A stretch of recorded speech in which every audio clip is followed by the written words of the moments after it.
Friends, இன்றைக்கி எந்த கோயிலுக்கு போயிருக்காருன்னு பார்த்தீங்க. இன்றைக்கி தைப்பூசங்க.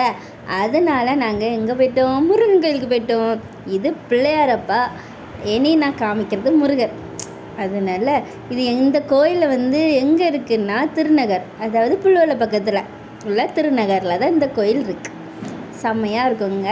நான் இந்த கோயிலுக்கு இது உள்ளே இப்படி அபிஷேகம் பண்ணி பண்ணுறது இது செகண்ட் டைம். இது 2வது முறை வரேன் இந்த கோயிலுக்கு. ஒரு 4 வருஷத்துக்கு முன்னாடி ஃபஸ்ட்டு வந்தேன், இப்போ 2வது டைம் வரேன். நீங்களும் இந்த கோயிலுக்கு வந்திருக்கீங்களா? உங்களுக்கு தெரியுமா? தெரிஞ்சால் கமெண்ட் பண்ணுங்கள், ஓகேவா? இந்த வீடியோவை என்ஜாய் பண்ணுங்கள். முருகர் கோயிலுக்கு போகாதவங்களாம் இந்த வீடியோவை பார்த்து முருகர் அருள் பெறுங்க. Okay, bye friends.